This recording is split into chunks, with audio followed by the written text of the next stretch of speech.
My name's Katie. I'm starting a new adventure, and as part of that new adventure, I'm starting a YouTube channel. Now, it's not going to be everyone's cup of tea.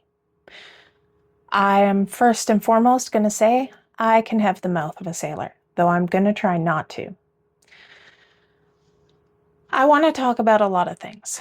I'm going to talk about mental health. I'm going to talk about physical health. I'm going to talk about nutrition. I'm going to talk about overall wellness. And I am going to talk about the shit that we go through. I'm going to share some of my own personal experiences. Maybe you can relate to them. Maybe you can't. But my hope is that maybe you'll get a little bit of perspective. Perspective can change everything. So today I'm going to start off by talking about allowing ourselves a little bit of grace. It's something that a lot of people aren't good at, myself included. I am learning. I am learning. So, giving ourselves grace. We set such high standards and such high expectations for ourselves. Sometimes it may not even be realistic. But when we're in our own head and we're trying to think of everything that we want to get accomplished every hour of every day, we're trying to get 25 hours out of a 24-hour day and then still apparently have time to take care of ourselves. Sometimes it just doesn't work that way. We all have things that we're working to accomplish. And if there's one thing that I have learned over the past couple of years, it is that if you don't take care of yourself, you're not going to accomplish anything. I'll fess up, my bad habit, still my bad habit to this day, even though I know better and I am trying to fix it, is I push myself so hard day after day trying to get everything accomplished, and then I burn out, and then I crash. So why is it that if our friend came up to us and we're having coffee and she starts reading this giant to-do list that she's got, we can look at her and we can go, you don't have to accomplish all that. Just do what you can. Why can we say that to a friend, but we can't say that to ourselves? Why do we set such high standards for ourselves that when we don't meet those standards or we don't meet those expectations, we come down on ourselves? We feel defeat. We beat ourselves up. We tell ourselves that we can do better. Would we talk that way to a family member or a friend? I deal with a lot of negative thoughts, a lot of intrusive thoughts, and I have become very open about my battle with depression. For a lot of years, I'm going to say over 30 years, the negative thoughts that would come into my head ruled my world. They would ruin, if I screwed up on something very simple, that would not only ruin my day, that would ruin my next couple of days, that would ruin my week. I would feel complete and utter defeat. Now, I have become very self-aware and I've started tearing each one of those negative thoughts and intrusive thoughts apart. Not everyone is successful with this, and it has taken me a lot of learning. But what I have started doing is first learning to identify my thoughts and my feelings. For the longest time, it was really hard to verbalize what I was feeling because I didn't know any better. It sounds silly and it's no fault of anyone's. People blame their parents. People blame the schools. People blame society. It's no one's fault. There are just some things that we're not taught and we have to learn. So, for example, the difference between sad, mad, and hurt. I didn't know how to identify. I just knew that I was feeling something not good. What would generally happen after that? Well, I'd go march my ass out and do something stupid. Not necessarily the first solution that comes to mind now. But it was learning to identify my feelings and then asking myself a lot of questions. Now, for myself, when this happens, I can't be overstimulated. In fact, it is best if I am by myself, if I can journal, or if I can just sit and think. Drawing helps. Just doing something mindless so that I can sort out my head really, really helps. So let's say, for example, someone is feeling panic. Okay, why are they feeling panic? Well, they're feeling panic because they feel alone. Okay, so they're feeling panic because they're feeling alone. Why are they feeling alone?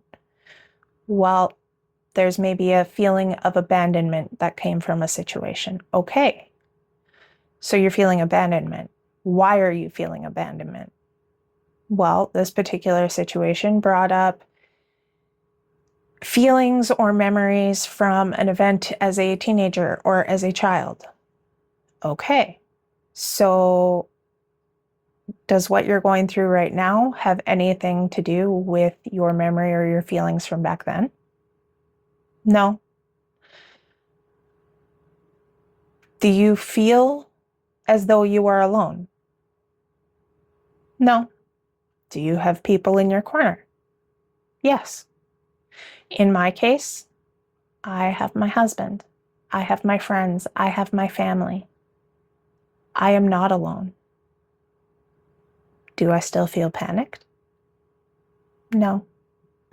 Sometimes it's just slowing down. And I literally mean slowing down. I found a lot of the time when I got myself really worked up and my head started spinning, and I would get what I refer to as my dark and twisties, which one day I will make a video about my dark and twisties. I really had to find a place to be alone, to be in a quiet, calm environment. And the funny thing is, at the time, I had no idea that is what I needed. Later on in life, I realized that's exactly what I needed. So now that I've learned to analyze those feelings, to think about why something is affecting me the way it is, I can then go, okay, is that necessarily a rational thought? Is that a thought I need to hold on to? One of the biggest things I have learned over the last little while is that I have to learn, still currently, I have to learn to be my own best friend. If no one is there in a situation to support me, I need to support myself.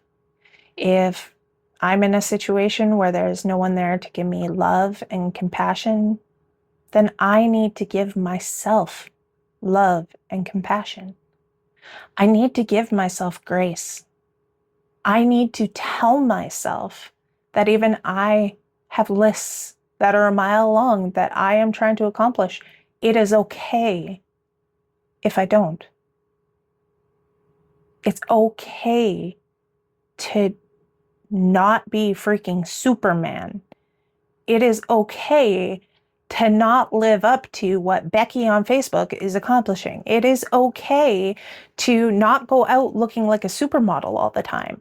It is okay to have the feelings that you're feeling.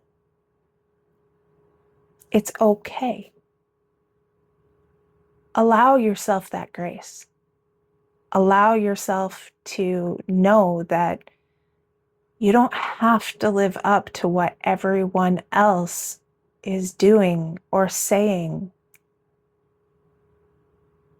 Live your life. Are you happy? Is your family happy? Do you have everything that you need in the moment? Isn't that kind of what matters? Sometimes we need to hear it from someone else. Sometimes it needs to be put into different words. It needs to not come from us, and that's okay.